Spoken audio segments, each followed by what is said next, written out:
සමාව දෙන එක නතර වුණා කියලා දැනුණු ගමන් ඔවුන් හිතනවා හරි මට ඉවරයි මට යන්න වෙන්නේ නැහැ. පිටිස වැඩි ඇතුලේ පහසුකම් සම්බන්ධ ප්‍රශ්නයක් තිබෙනවා.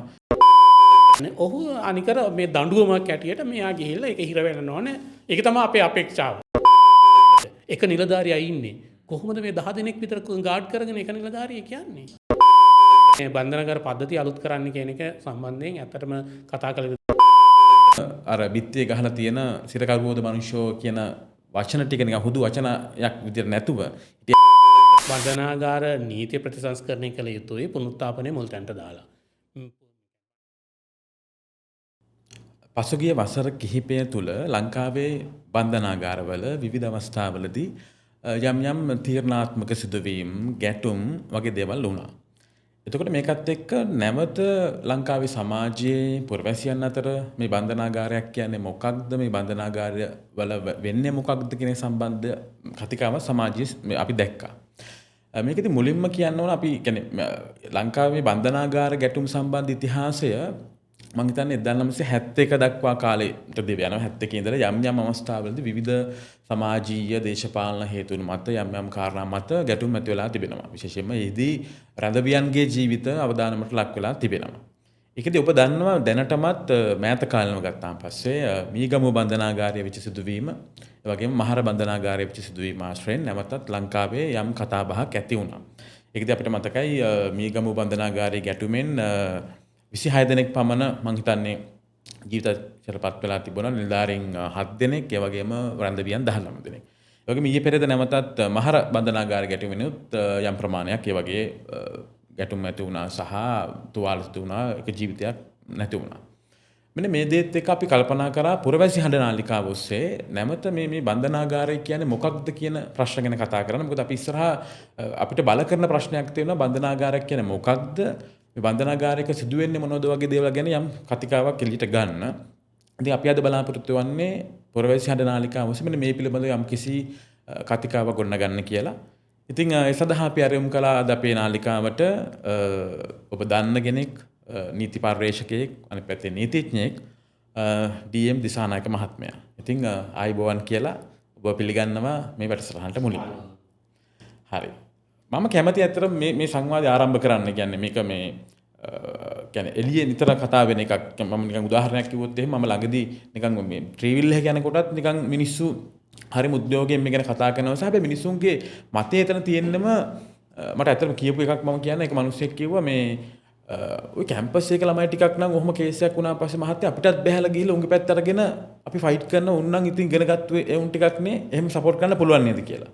හැබැයි මුන් එහෙම බෑනේ කියලා වගේ ටිකක් හරිම ඍණාත්මක පැත්තකට කියන්නේ මේ රැඳවියන් සම්බන්ධව ඍණාත්මක පැත්තට කතා කරනවා. ඉතින් මම හිතන්නේ ඒකට ලංකාවේ බන්ධනාගාර ව්‍යුහය කොහොමද මොනවද කියන ගැන අපිට කතා කරන්න පුළුවන්. ඒ නිසා මම කැමතියි මුලින්ම මේ සංවාදය ආරම්භ කරන්න මේ පහුගිය කියන්නේ මෑත කාලේ සිදුවීම් දෙක ගත්තොත් මොකක්ද මේ බන්ධනාගාරවල වෙලා තියෙන්නේ කියන්නේ මොකක්ද මේ ගැටුම් වලට හේතුව කොහොමද මේ ඔබ ඒක දකින්නේ කොහොමද? ඔව් මෑත කාලීන බන්ධනාගාර ගැටුම් බලපුවාම ලහිරු ආකාර කීපයක් තියෙනවා ගැටුම් ඇති වෙච්චි. සමහර ඒවා තියෙනවා අපි දකින්න පුළුවන් චේතනාන්විතව බන්ධනාගාරයක් තුල ඇති කරපු ගැටුම් තියෙන. දැන් විශේෂයෙන් මේ මෑත කාලේ තුන ගැටුමට කලින් ඊට පස්සේ කීපයකට කලින් ඇති වුණු ගැටුම් වලදී අපි දැක්කා මේ සමහර සිරකරුවන් තනි කරලා අරගෙන ඔවුන්ට ඔවුන් ඝාතනය කිරීම හෝ නැත්නම් ඔවුන්ට වෙනත් විදිහට සැලකීම සඳහා අවශ්‍ය දේවල් සැකසීම සඳහාමත් බන්ධනාගාරය ඇතුළේ ගැටුම් ඇති කරලා තියෙනවා.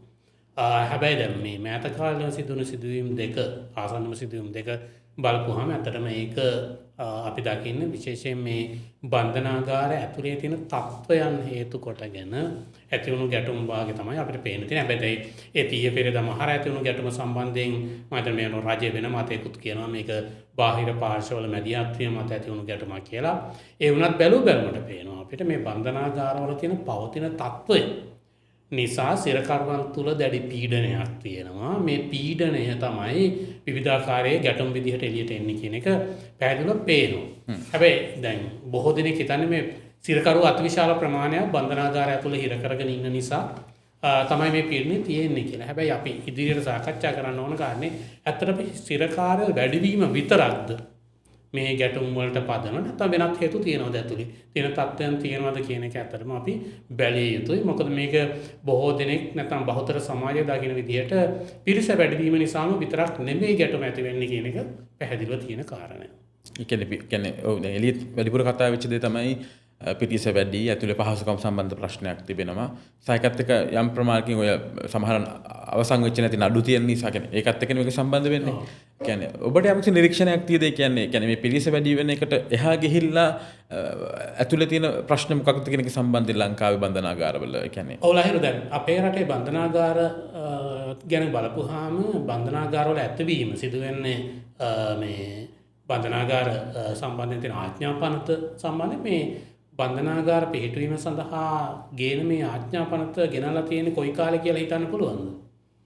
මේක ඇත්තටම අපිට ගෙනලා තියෙන්නේ අපි ඒක මේ මොන කවුද මේ එංගලන්තයේ අත්විත්‍යක් හැටියට ඉන්න කාලේ. ඒ කියන්නේ 1877 ගෙනාපු නීතියක් තුලදී තමයි මේ අපේ රටේ බන්ධනාගාර ස්ථාපිත කරලා දෙන්නේ. මේක වරින් වර පොඩි වෙනස් කීම් වලට සිදු කරලා දෙනවා. සමස්ත නීතිය තාම පදනම් වෙන්නේ 1877 සකස් කරපු මේ ආඥාපනත මත. ඉතින් දැන් අද වෙනකොට ලෝකයේ මොනතරම් පරිවර්තනයකට වෙලා තියෙනවද 1877 තිබුණ ලෝකේ සහ අද ලෝකයේ තියෙන්නේ කොතනද කියලා හිතන්න, සමාජය තියෙන්නේ කොතනද, නීතිය තියෙන්නේ කොතනද කියලා හිතන්න. දැන් අද අපි මානව හිමිකම් ගැන අති විශාල විදිහට කතා කරන ඒ වගේම පුද්ගල නිදහස පුද්ගල අයිතිවාසිකම් ගැන වැඩියෙන් කතා කරන තැනකට ඇවිල්ලා තියෙනවා. හැබැයි 1877 බන්ධනාගාරවල දාපු මිනිස්සු දාලා තියෙන දඩුවම් සම්පූර්ණ ඔවුන් සමාජයේ කයින් කරලා දඬු කරපු වැරද්දට වන්දිය හැටියට දඬුවම් කරන්න ඕන කියන පදනම ඉඳගෙන තමයි බන්ධනාගාර හදලා මිනිස්සු ඇතුළට දාලා සමහරට ඒ කාලේ කසපාර දීලා තියෙනවා, කළුවර කාමරවල සති ගණන් දාලා තියලා තියෙනවා. මේ විදිහේ ක්‍රමවේදව හදන්න කියන්නේ අර වැරදි කරපු පුද්ගලයාට දඬුවම් දීම සඳහා තමයි බන්ධනාගාර හදලා තියෙන්නේ. හැබැයි අද වෙනකොට ඒ තත්ත්වය සම්පූර්ණයෙන් වෙනස්. විශේෂයෙන් මේ මානවිකම් සංකල්පයේ පැමිණීමත් එක්ක පුද්ගලයෙක් බන්ධනාගාර ගත කරන්නේ කුමක් සඳහාද කියන සංකල්පේ පරපතල විදිහට වෙනස් වෙලා තියෙනවා. ඉතින් ඒ වෙනස් වීමට අපේ රටේ බන්ධනාගාර තාම ලක් වෙලා නැහැ.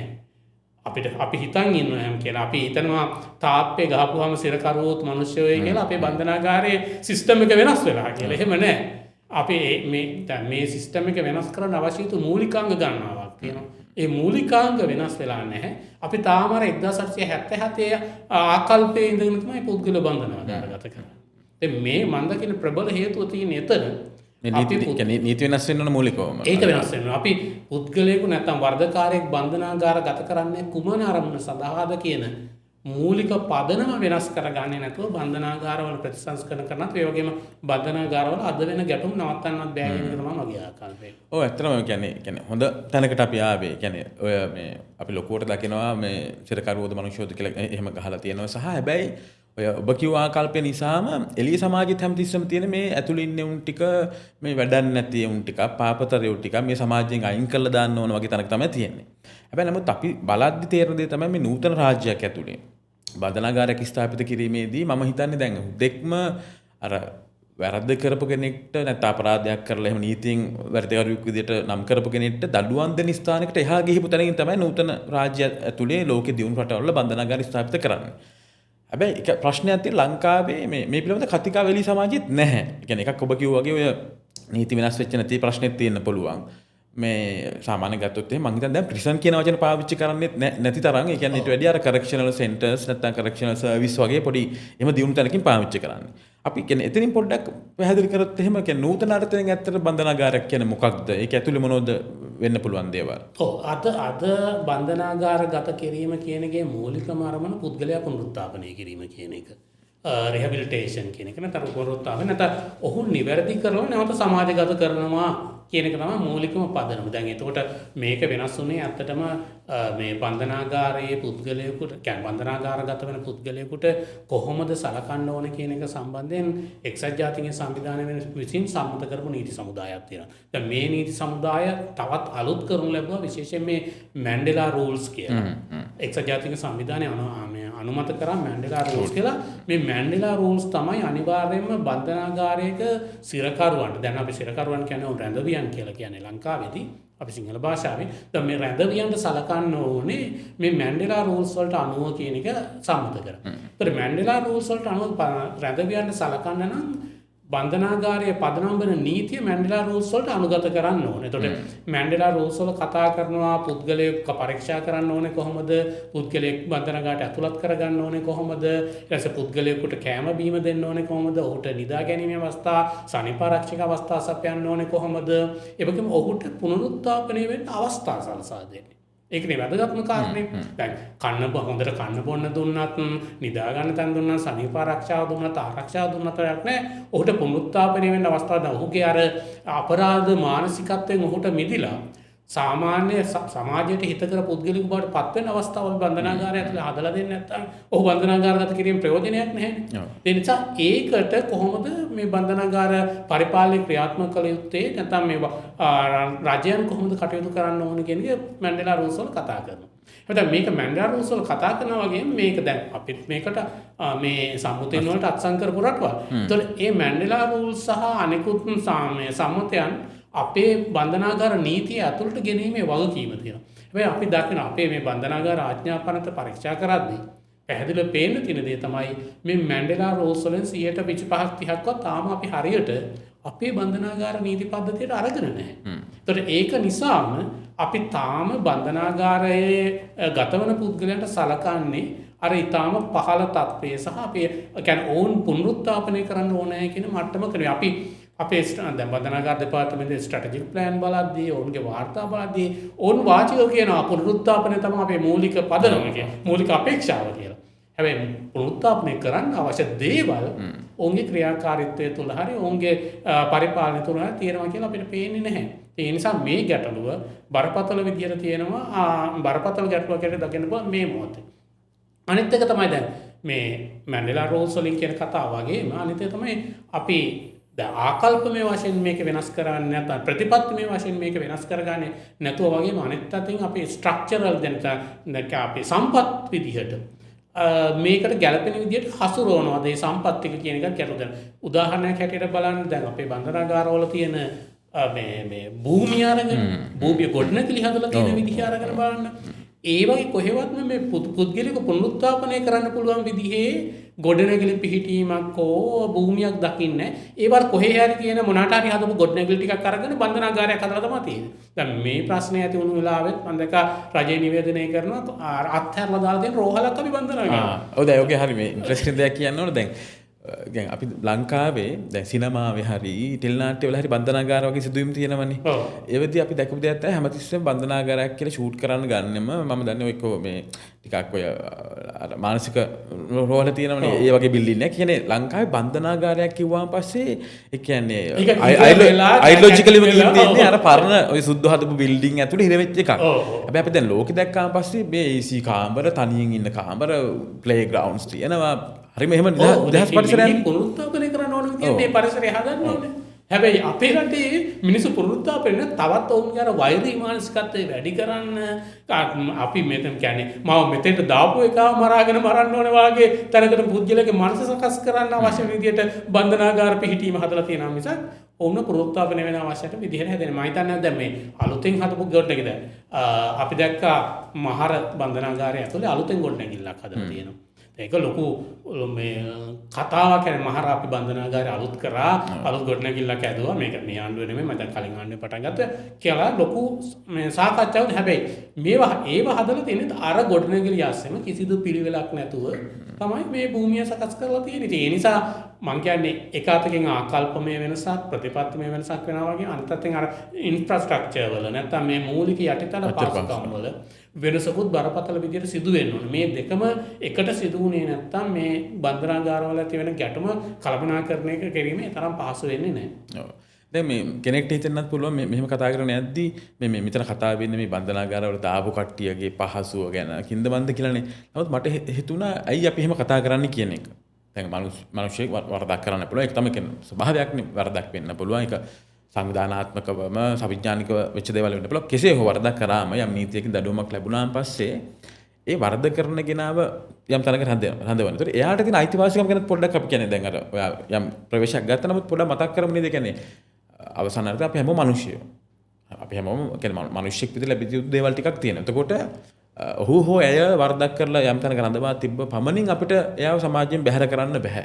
පිටුවහල් කරන්න බෑ සහ උඹල මේ දුක විඳපල්ලා කට්ට කාපල්ලා කියලා කියන්නේ එහෙම තැනකට අපි ලඝු කරන්න බෑ. ඒ නිසා මම මට හිතෙනවා පොඩ්ඩක් අපි ඒ පැත්තත් වැඩිපුර කොහොමද ඒක ලෝකේ සහ මේ නූතන කතිකාව ඇතුලේ රැඳවියක්ට තියෙන අයිතිවාසිකම් සහ ඒ දේවල් කොහොමද කියලාත් අපි ටිකක් කතා කරගෙන යමු නේද? ඔව් දැන් අතරම අපි හිතන්නේ යමෙක් වර්ධකාරය කියලා බන්ධනාගාර ගත වුණාම නැත්නම් සමාජය හිතන්නේ මේ විදිහට බන්ධනාගාර ගත වුණොත් ඔහුට සියල්ල අහිමි වෙලා දාන්න ඕනේ. කියන්නේ ඔහු අනිකර මේ දඬුවමක් ඇටියට මෙයා ගිහිල්ලා ඒක හිර වෙන්න ඕනේ. ඒක තමයි අපේ අපේක්ෂාව. හැබැයි ඒක නෙමෙයි අතන පුද්ගලික බන්ධනාගාර ගත කිරීම. පුද්ගලික බන්ධනාගාර ගත කිරීමෙන් බලාපොරොත්තු වෙන්නේ ඔහු නිදහසේ සමාජයේ සැරිසරන එක සීමා කිරීම විතරයි. ඒ හැරෙනකොට පුද්ගලික හැටියට ඔහුට ලැබිය යුතු අනිත් සියලුම අයිතිවාසිකම් ඔහුට ලැබිය යුතුයි.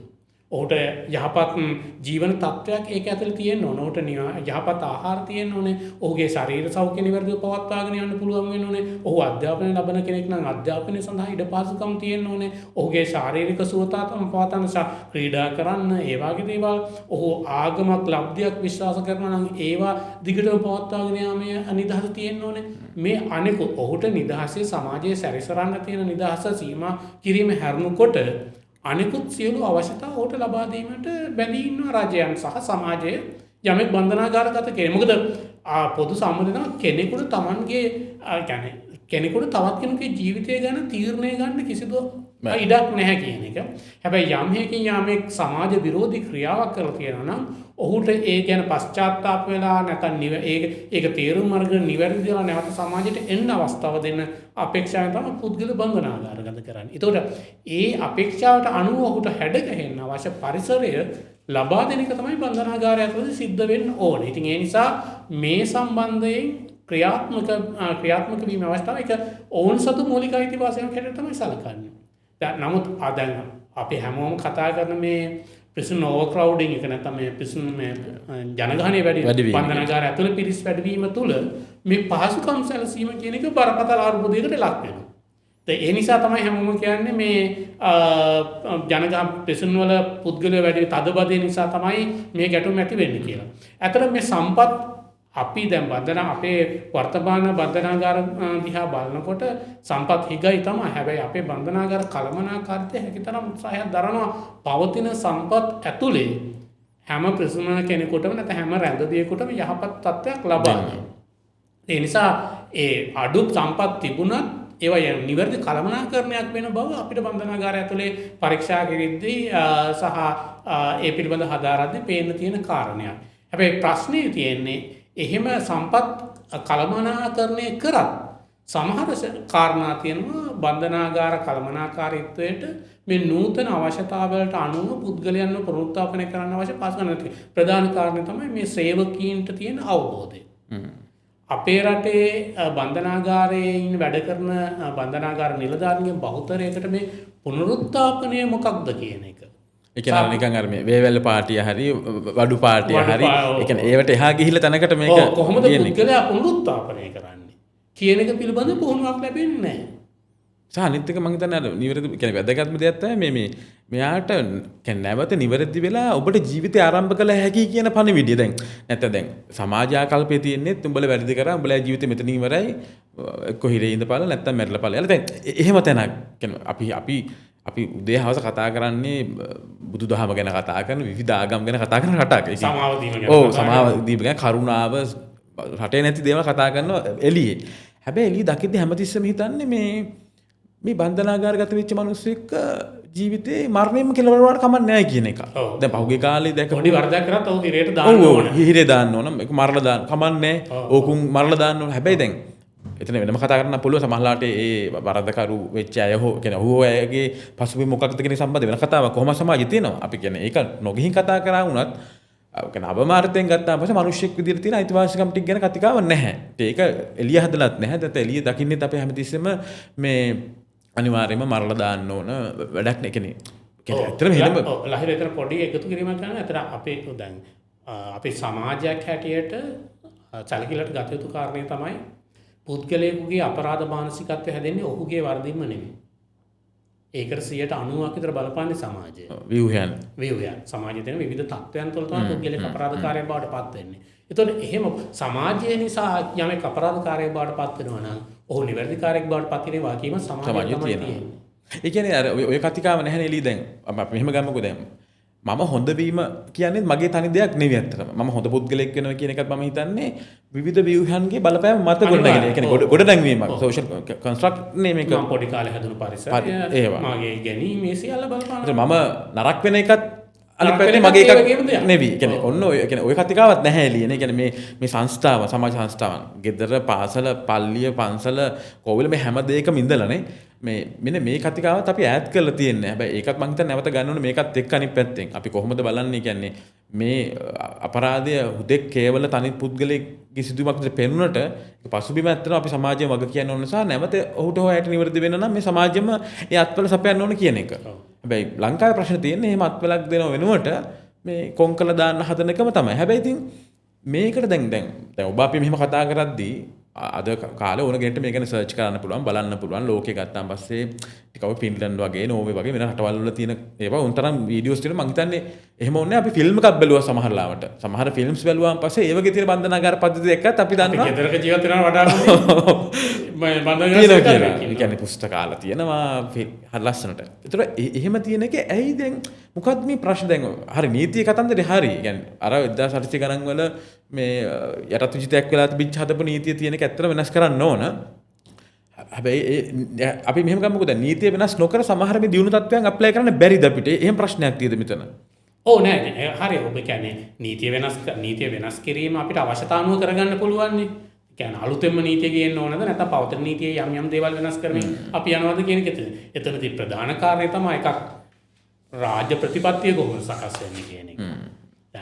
රාජ්‍ය මේ දක්වා අපේ රටේ පත් වුණු හැම රජයක්ම අපි දිහා බලපුවම පේන කාරණේ තමයි බන්ධනාගාර කියන්නේ අවශේෂ විෂයක් ඇරෙට ඕන අයින් කරලා තියෙන්නේ. බජට් එකෙන් නිසි පොදලක් වෙන් කරනවද පුද්ගල පුනරුත්ථාපනය කිරීම සඳහා. බරපතල කාරණාවන්නේ. අඩුම ගානේ බන්ධනාගාරයේ ඉන්න පුද්ගලයෝ කියන්නේ සිරකරුවෝ ගාන වැඩි වෙනකොට ඊට සාපේක්ෂව ස්ටාෆ් එක වැඩි වෙන්න බෑ. සිරකරුවෝ 100ක් පාලනය කරන්න ඉන්න ස්ටාෆ් එක මදිනේ අපිට සිරකරුවෝ 1000ක් වෙනකොට ඊට සාපේක්ෂව බන්ධනාගාර නිලධාරීන්ගේ සංඛ්‍යාව වැඩි වෙන්න බෑ. හැබැයි එහෙම වැඩිවීමක් වෙලා නැහැ.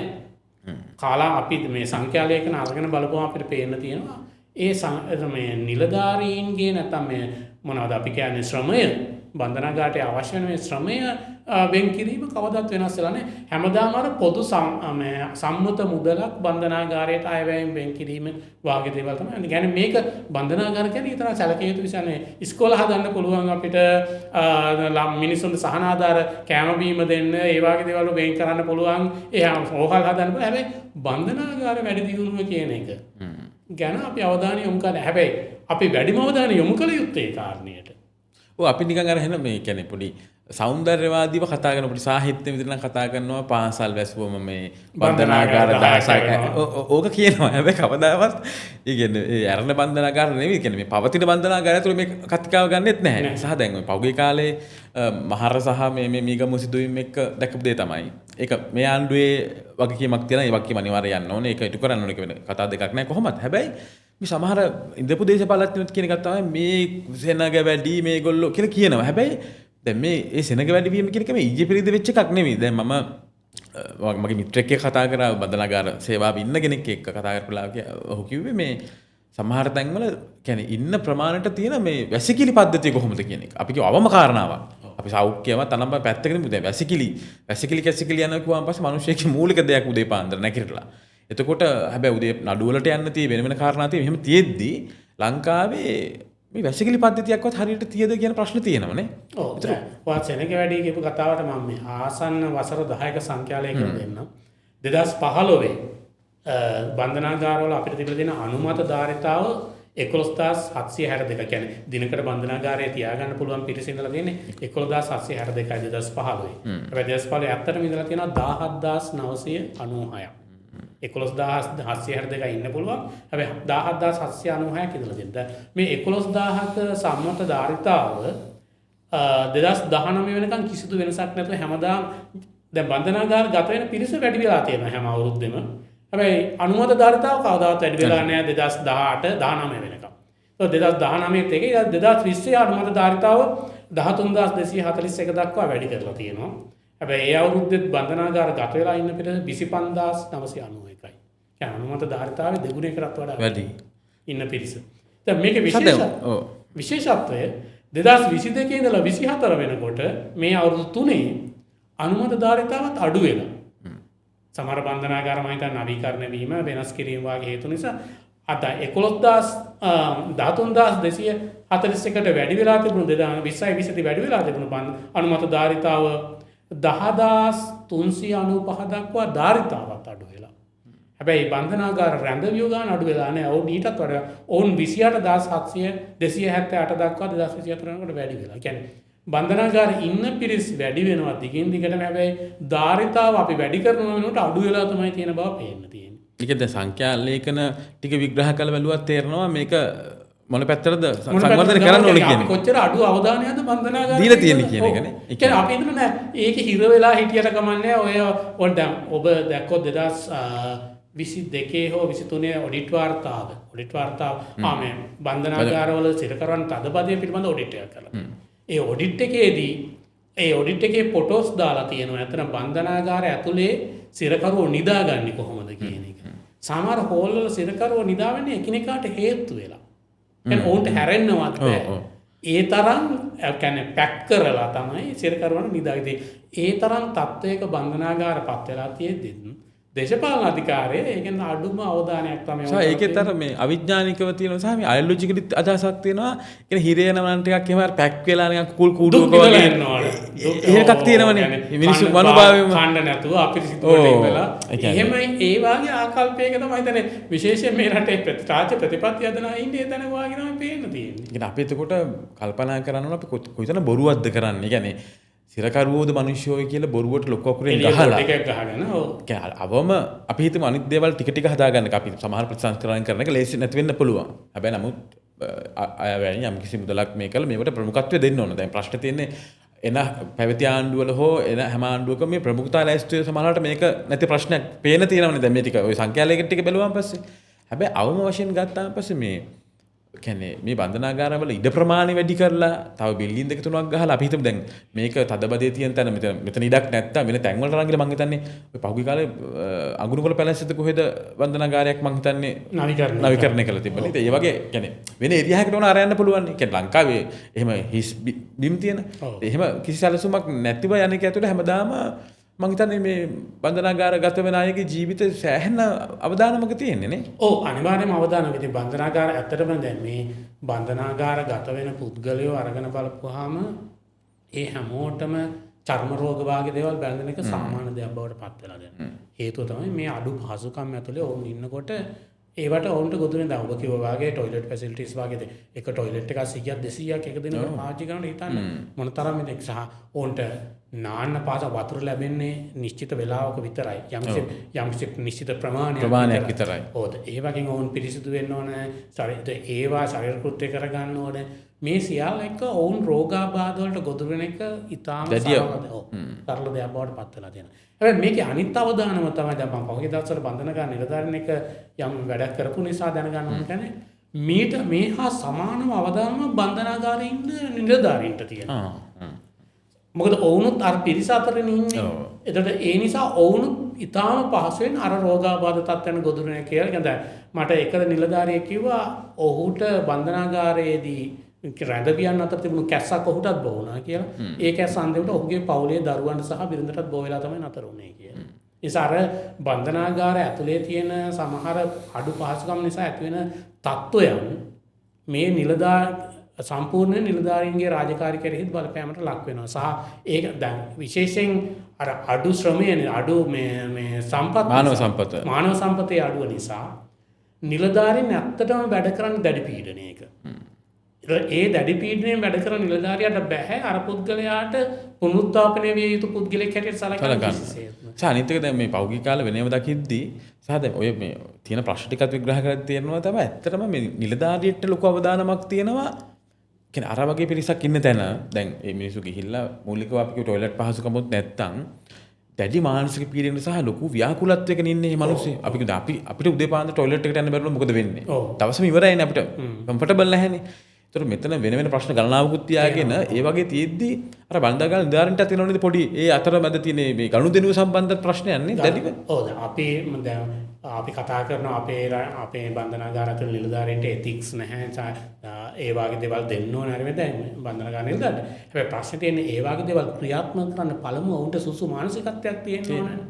ඒ මානසිකත්වය නැති තැන දැන් මවුන්ට තියෙන ප්‍රධාන කාරණය තමයි දැන් අපි මැන්ඩෙලා රූල්ස් ගැන කතා කරද්දී අපි කියනවා පුද්ගලයෝ දඟල් දාගෙන ප්‍රසිද්ධිය අරගෙන යන්න එපා කියලා සිරකරු ප්‍රවාහනය කරන්න එපා කියලා. හැබැයි නිලධාරීන් එක කතා කරද්දී ඕන අහනවා සර් අපි 10ක් 15ක් එකපාර ගෙනියන්න ඕනේ උසාවියට. එක නිලධාරියා ඉන්නේ. කොහොමද මේ 10 දෙනෙක් විතර ගාඩ් කරගෙන එක නිලධාරියෙක් කියන්නේ?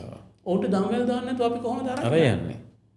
දැන් මේ ගැටලු වලට විසඳුම් දෙන්නේ නැතුව මේ බන්ධනාගාරයේ ඇතිවෙන ප්‍රශ්න මැඩපාස්තන එක හරිම අමාරු කාරණයක්.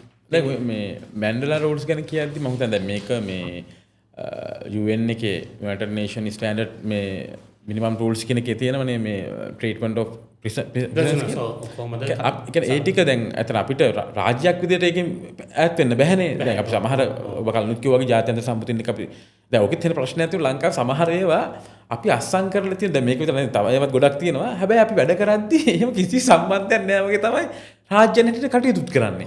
අපි පොඩ්ඩක් කියන්නේ ඒ ගැනත් කතා කරමු. කියන්නේ මේ මැන්ඩෙලා රූල්ස් කියන ඇතර මොනවද? ඒක ඒ ටික මම හිතට ටික වැදගත් වෙයි කියලා අපිට මතක් කරන්න පුළුවන්. ඔව් ඇත්තට මැන්ඩෙලා රූල්ස් වල කතා කරන්නේ සිරකරුවෙකුට මිනිසෙකු හැටියට සලකද්දී කොහොමද අවම වශයෙන් ලබා දිය යුතු දේවල්.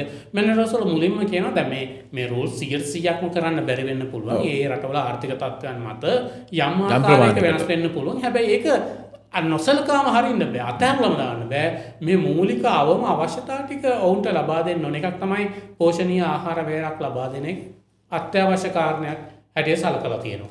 ඒ වගේම සනීප ආරක්ෂාවට අවශ්‍ය පහසුකම් සපයලා දෙන එක අත්‍යවශ්‍ය කාරණයක් ගැන සලකනවා. ජල පහසුකම් වගේ දේවල් අවශ්‍ය පරිදි ලබා දෙන එක අත්‍යවශ්‍ය කාරණයක් ගැන සලකනවා. සහ පුද්ගලයෙකුට අර ජීවත් වෙන්න අවශ්‍ය ප්‍රමාණය ඉඩ ප්‍රමාණයක් ලබා නිදා ගන්න ඒවායි කටයුතුවලට අවශ්‍ය වෙන ඉඩ ප්‍රමාණය ලබා දීම අත්‍යවශ්‍ය කාරණයකට සලකනවා. ඊට අමතරව ප්‍රධානම කාරණය තමයි බන්ධනාගාරය ඇතුළත පුද්ගලයෙකු වද හිංසාවට ලක් නොවිය යුතුයි කියන කාරණය. එතකොට දැන් මේක අපි මේ මොකද වද හිංසාව වලින් වැළැක්වීමේ ජාත්‍යන්තර පනතත් අපි සම්මත කරලා තියෙනවා. ඒකට අනුගත වෙලා තියෙනවා. සහ ඒක නීතියක් හැටියටත් අපේ රට ගෙනල්ලා තියෙනවා. හැබැයි ඒ වගේ මැන්ඩෙලා රූල්ස් වලත් තියෙනවා. ඒතකොට ඒක නිසා වද හිංසාව කියන එක කිසිසේත්ම බන්ධනාගාර ඇතුලේ සිදුවේ නොතිය යුතුම දෙයක්. හැබැයි අපි දකින දේ තමයි සමහර අවස්ථාවල වද හිංසාව වාගේ දේවල් අපි හිතන්නේ වද හිංසාව කියන්නේ පුද්ගලයන් ගහන එක කියලානේ. ගහන එකම නෙමෙයි. පුද්ගලයන් මානසික පීඩනය, ශාරීරික පීඩනය ඕනම විදිහේ දෙයක් වෙන්න පුළුවන්. ඒතකොට මේක නිරන්තරයෙන් අපේ බන්ධනාගාර ඇතුලේ හට ගන්නවා. හේතුව තමයි අර විවිධ වෙනත් හේතු නිසා, සමහරට නිලධාරීන් පීඩනය නිසා, සමහරට සම්පත් වල තියෙන ගැටලු නිසා, මේ නිසා අර වද හිංසාව කියන එක දැන් ඒ විතරක් දැන් මෑත කාලීනව අපි දකින දෙයක් තමයි අර බන්ධනාගාර වලින් පුද්ගලයෝ නිදහස් කර ජනාධිපති සමාව වගේ විශේෂ සමාවක් වෙන අවස්ථාවක ඒක දැඩි ලෙස සීමාවට ලක් වුණා මෑත කාලේ. ඒ සීමාවට ලක්වීම බරපතල වද හිංසාවක් බවට සහ පීඩනයක් බවට පත් වෙලා තියෙනවා බන්ධනාගාරින් රැඳවියට. ඔවුන්ගේ අපේක්ෂාවත් දැන් අවුරුදු 20කට විතර හිරේ යන රැඳවියට අපේක්ෂාවක් තියෙන හරි මගේ කාලේ මට අවුරුදු 15ක විතර ඉවර කරගන්න පුළුවන් ගෙදර. හැබැයි අර සමාව දෙන එක නතර වුණා කියලා දැනුණු ගමන් ඔවුන් හිතනවා හරි මට ඉවරයි මට යන්න වෙන්නේ නැහැ. ඒ පීඩනය ආවම ඔවුන් අර බන්ධනාගාරය ඇතුලේ ඇතිවෙන ගැටීම් වලට සහයෝගය දෙන්න දරන උත්සාහය වැඩි. අනිත් එක කියන්නේ ඊටාම බරපතල විතර දැනන දේ තමයි මිනිස්සෙක්ට දැන් නිවැරදි වෙන්න අවශ්‍ය වටපිටාව හදන්න නැතුව අපි නිවැරදිව බලාපොරොත්තු වෙන එක. දැන් ඒ කියන්නේ මාර පීඩනයක් නේ. කවුද කොහොමද නිවැරදි වෙන්නේ එතනද කියන්නේ? බන්ධනාගාරයේ රැඳවීම තුලින්ම පුද්ගලයෙක් නිවැරදි වෙයි කියලා හිතනවා නම් ඒක සීනයක්. ඒක කවදාවත් වෙන්නේ නැහැ. මිත්‍යාවක් තනික. ඔහුව මානසිකව ශාරීරිකව වෙනස් කළ යුතුනේ. ඔහු ආපහු පරිසරයට ආපහු දැන් බොහෝ දෙනෙක් බන්ධනාගාරගත වෙන්න බලපාන ප්‍රධාන සාධකය තමයි ආර්ථික සාධකේ. තමන් පීඩිත ආර්ථික තත්ත්වයක නම් සමාජය තුළ ජීවත් වුනේ ඒ නිසා ඔහු සමහරට මත්ද්‍රව්‍ය වෙළඳාම හෝ වෙනත් නීති විරෝධී ක්‍රියාවකට වෙන් වෙලා ඔහු බන්ධනාගාරගත වෙනවා වෙන්න පුළුවන්. හැබැයි ඔහු නැවත එළියට ඇවිල්ලත් කරන්න තියෙන්නේ ඔහුට ඒකම නෑ. ඔහුට නැවතත් කුලියට මිනිමරන නම් ජීවත් වෙන්න තියෙන්නේ. ඔහුට නැවතත් කුඩු විකුණලා නම් ජීවත් වෙන්න තියෙන්නේ. එතකොට අපිට බන්ධනාගාර නැතන් නිතර පිරවෙන එක වළක්වන්න බෑ. එකම පුද්ගලයා 10-15ක් බන්ධනාගාරගත වෙනවා. ඉතින් එක පුද්ගලෙක් එකවරක් ගියාට පස්සේ ඔහු එළියට එද්දි බන්ධනාගාරගත නොවන පුද්ගලෙක් හැටියට එවන්න පුළුවන් නම්. ඒකනේ පුනරුත්ථාපනය කියලා අපි බලාපොරොත්තු වෙන්නේ.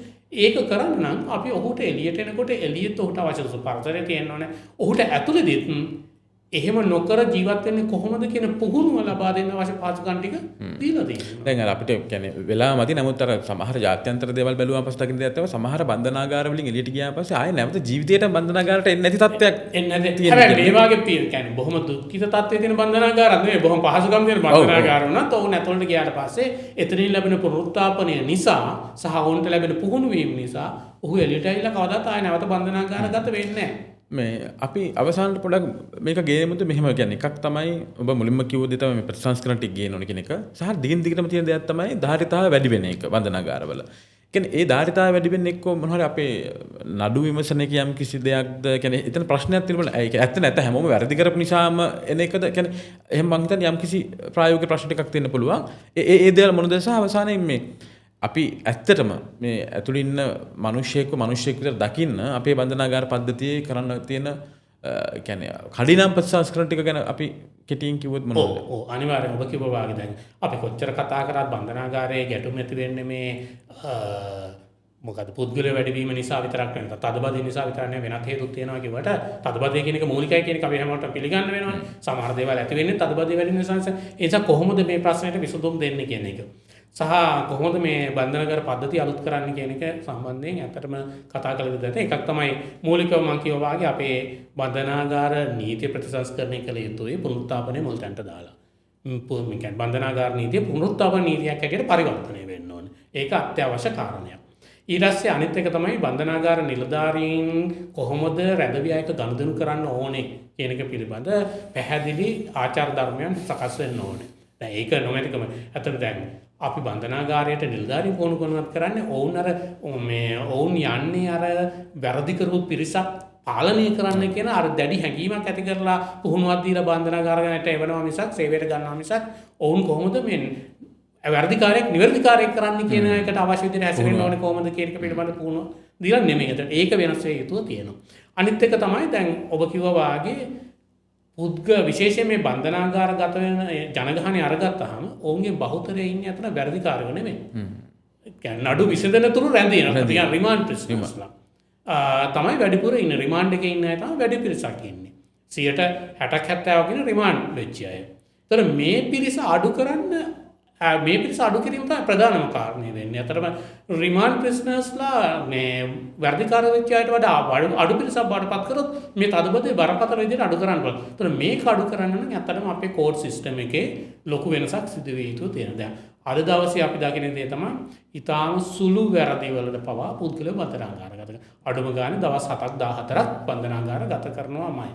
ඒතර ඒ තත්ත්වය වෙනස් කළ යුතු දෙන අප දිය හැකි නැත්නම් නොසලකා හැරිය යුතු මට්ටමේ සුළු වැරදි වාගේ දේවල් වලට පුද්ගලයෝ බන්ධනාගාරගත කිරීම සම්පූර්ණයෙන් වැළැක්විය යුතුයි. අපේ රටේ ඒ සඳහා නීතියකුත් තියෙනවා. අපේ තියෙන ප්‍රජා විශෝධනය කියලා නීතියක්. ඒතර මේ ප්‍රජා විශෝධනය ඇතුලේ අපිට පුද්ගලයෝ කියන්නේ බන්ධනාගාරගත නොකර පොඩි වැරදි වලට වැරදිකාරයෝ වෙනවා නම් ඔවුන් බන්ධනාගාරගත නොකර ඔවුන් ප්‍රජා විශෝධන කියන්නේ ප්‍රසිද්ධිය සමාජය ඇතුළෙම ඔවුන්ව ලැජ්ජාවට පත් වෙන විදිහට දඬුවමක් දීලා බන්ධනාගත කිරීම අවසන් කරන්න පුළුවන්. ඒතකොට ඒ නිසා ඒ වාගේ නීති වැඩිපුර පාවිච්චි කරේ. හැබැයි ඒක වෙන්නත් ඔහු වැරදිකාරයෙක් වෙලා තියෙන. ඊට වඩා මේ නඩුව පැවැත්වෙන අතර කාලෙක නඩුව අවසන් වෙලා නැති කාලය තුල පුද්ගලයෝ බන්ධනාගාරගත කිරීමේදී ඊටම සැලකිලිමත් අත්‍යවශ්‍යම කාරණාවලට පමණක් පුද්ගලයෝ බන්ධනාගත කිරීම සැලකිය යුතුයි. විශේෂයෙන් පවත්වාගෙන නඩුවට බරපතල අගතියක් ඒ පුද්ගලයා එළියේ ඉන්නකොට සිදු වෙනවා නම් ඒ වගේ අවස්ථාවල විතරක් තමයි පුද්ගලයෝ බන්ධනාගාරගත කළ යුතු වෙන්නේ. අනිත් අවස්ථාවල පුළුවන් තරම් නොවුම එළිය තියෙන එක අත්‍යවශ්‍ය කාරණයක්. අනිත් එක තමයි මේ නඩු ප්‍රමාදය කියන එකත් අනිත් අතින් බන්ධනාගාරයේ පුද්ගල වැඩිවීම කෙරෙහි බලපාන. දැන් නඩු ප්‍රමාදය ගැන අද බොහොම බරපතල විදිහට සාකච්ඡා වෙනවා. ඒතර ඒක ඇතුලේ කතා කරනවා නීතිපති අධිචෝදනා ගොනු කරන්න ප්‍රමාද වීම ගැන කතා කරනවා. ඊට පස්සේ මේ මොනවද අපි තාක්ෂණික වාර්තාවන් පැමිණෙන්න තියෙන EQD රිපෝට් සහ රස පරීක්ෂක වාර්තා මේ වගේ දේවල් එන්න කාලය ගත වෙනවා කියන එක පිළිබඳ මේ ප්‍රමාද වීම පුළුවන් තරම් අවම කළ යුතු වෙනවා. ඒකට අවශ්‍ය සේවකයෝ බඳවා ගැනීම, පහසුකම් වැඩි කිරීම වගේ දේවල් හරහා ඒ නඩු ප්‍රමාද වීමට බලපාන හේතු වැළැක්වීම අවශ්‍ය වෙන කාරණා. සහ අනිත් අතින් පොලිසියේ ක්‍රියාකාරීත්වය. සමහර වැරදි තියෙනවා. අතරම පොලිසියට මැදිහත් වෙලා ඒවා වළක්වන්න, කියන්නේ ඒවා සමතයටපත් කරන්න, පොලිසියට මගින්ම අප දෙන්න වාගේ පුළුවන් වැරදි තියෙනවා. ඒවා සම්බන්ධයෙන් පොලිසිය බොහොම විධිමත් විදියට කටයුතු කරනවා නම් එතනදී පුද්ගල බන්ධනාගාරගත කිරීම අඩු කරන්න පුළුවන්. ඒ නිසා මේ කාරණා ටික කරන්න පුළුවන් අපිට බන්ධනාගාරගත කිරීම අවම කරන්න. සහ අනිත් බන්ධනාගාරගත වුණාට පස්සෙත් අපි දකින කාරණා තමයි ලොකු පිරිසක් ඉන්නවා බන්ධනාගාරගත වුණාට පස්සේ ඔවුන්ගේ නඩුව ගැන කිසිම තොරතුරක් ඔවුන්ට නැති. සමහරට අප ගන්න පුළුවන් වුණත් අප ගන්න ක්‍රමයක් නැති පුද්ගලයෝ. අප ගන්න පුළුවන් කියලා දන්නේ නැති පුද්ගලයෝ. මේ වාගේ පිරිසකුත් බන්ධනාගාරය. ඒතකොට මේ වාගේ පිරිසට ක්‍රමවේදයක් තියෙනවා නම් Tamanට අප ගන්න අවශ්‍ය නම් ඒ සඳහා නීති සහායක් ලබා ගන්න. අපිට ඒ සඳහා කොමිසමක් තියෙනවා, නීති ආධාර කොමිසම තියෙනවා. ඒතර මොවුන් නිසිපද නීති ආධාර කොමිසමට එකතු කරලා ඔවුන්ට අප ගන්න කටයුතු කරනවා. මේ දවස්වල අපි දකින බාර් ඇසෝසියේෂන් ලොකුවට කතා කරනවා, නීති සංගමය ලොකුවට කතා කරනවා මේ නීති සම්බන්ධයෙන් ඔවුන් අවදා මේ අනුබල දෙනවා කියලා, සහයෝගය දෙනවා කියලා. ඉතින් බාර් ඇසෝසියේෂන් එකට පුළුවන් ඔවුන්ගේ නීති ආධාර වැඩසටහන් ක්‍රියාත්මක කරන්න. ඉස්සර තිබුණ හැබැයි මෑත කාලේ දකින්න නැහැ. නමුත් ඉස්සර බාර් බාර් ඇසෝසියේෂන් එක ඇවිල්ලා නීති ආධාර දෙනවා සිරකරුවන්ට. ඒ වැඩසටහන නැවත ක්‍රියාත්මක කරොත් බන්ධනාගාරය ඇතුලේ අප ගන්න පුළුවන් වැරදි කරලා ඉන්න අයට අප ගැනීම, නමුත් අප ලැබිලා නැතුව ජීවිතගත වෙලා ඉන්න අයට අප ගැනීමේ හැකියාව ලැබෙනවා. ඒ නිසා මේ කාරණා පිළිබඳව නිසි පරිදි මේ අවශ්‍ය පහසුකම් සැලසීම අවශ්‍යයි. සහ අනිත් එක තමයි බන්ධනාගාරය ඇතුලේ තියෙන ඩේටා පද්ධතිය.